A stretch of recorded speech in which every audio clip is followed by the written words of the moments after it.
ஒரு சினிமாவை செய்துவிட்டு அதன் இரண்டாம் முறையாக அதை செய்யும்போது அதே டைரக்டர் அதை இயக்குவது என்பது 2 பேர் எனக்கு தெரிஞ்சு நடந்திருக்கு.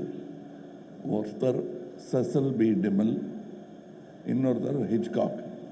இவ்வளோதான் தெரியும். ஏன்னா ஹிச்காக்குடைய 39 ஸ்டெப்ஸை அவர் கருப்பு வெள்ளையை எடுத்தார். அதுக்கப்புறம் அதையே அவர் கலரில் எடுத்தார். அதே மாதிரி செசில் பி டிமில் 10 கமாண்ட்மெண்ட்ஸுங்கிற படத்தை கருப்பு வெள்ளையாக எடுத்தார்.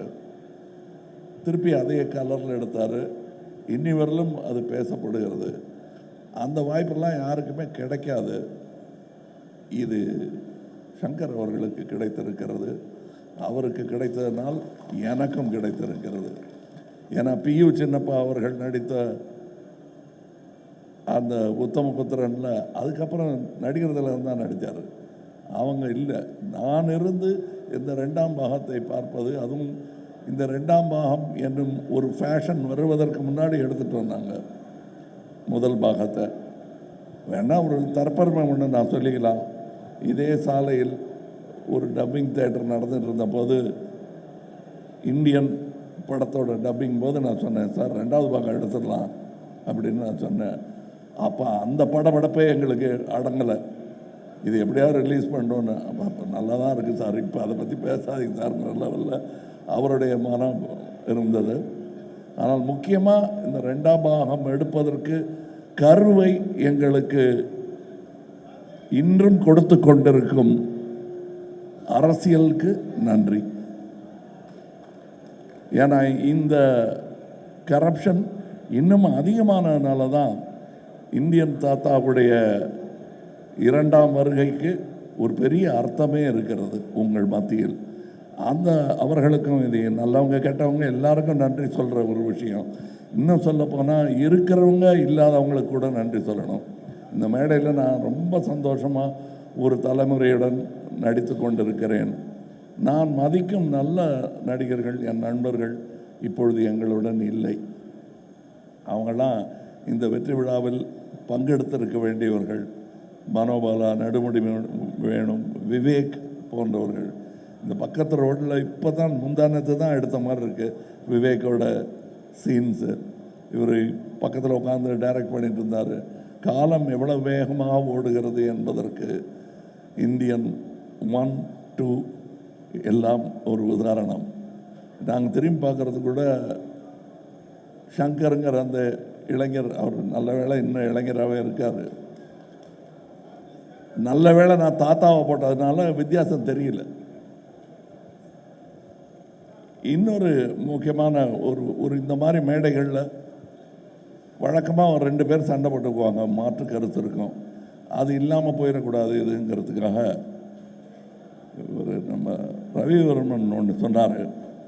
சங்கர் சாரும் கமல் சாரும் நினச்சாலே இது மாதிரி எடுக்க முடியாதுன்னு எடுத்திருக்கோம். அதான் இந்தியன் 3.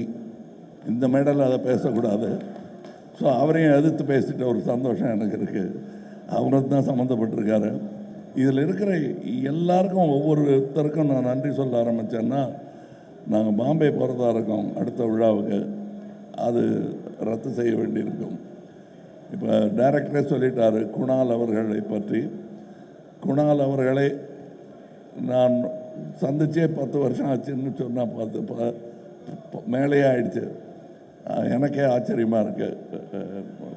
விஸ்வரூபத்தும் போது நான் அவரை சந்தித்தேன், அதில் வேலை செஞ்சார்.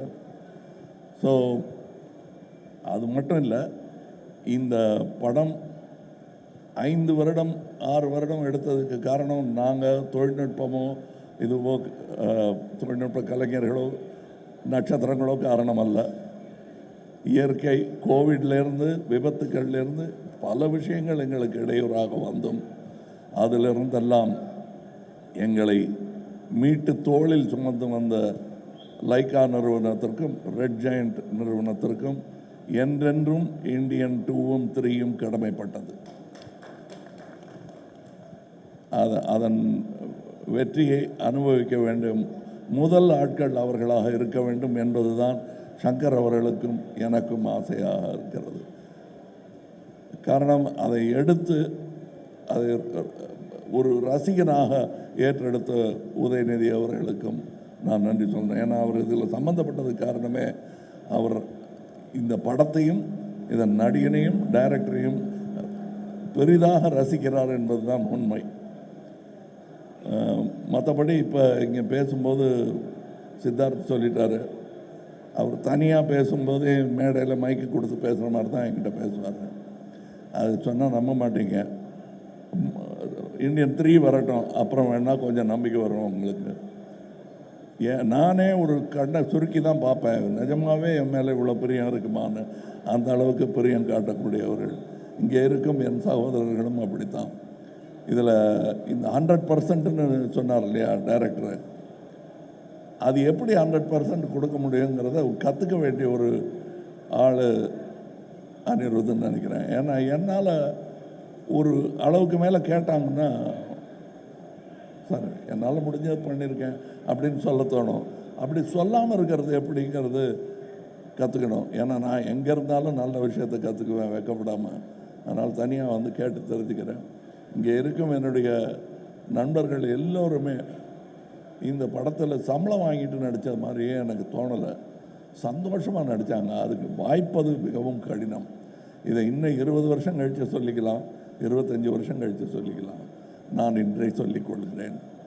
இந்த யாராவது நான் சொல்ல விட்டுருந்தேன்னா, இந்த படம் பல சாதனைகளை படைக்கும் என்று நம்பிக்கொண்டிருப்பதனால் அடுத்த விழாவில் விட்டதை பிடிச்சிருக்கலாம்னு நினைக்கிறேன் நான்.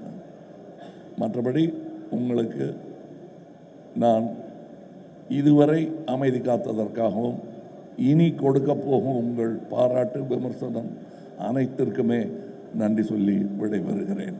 ஜெய்ஹிந்த்.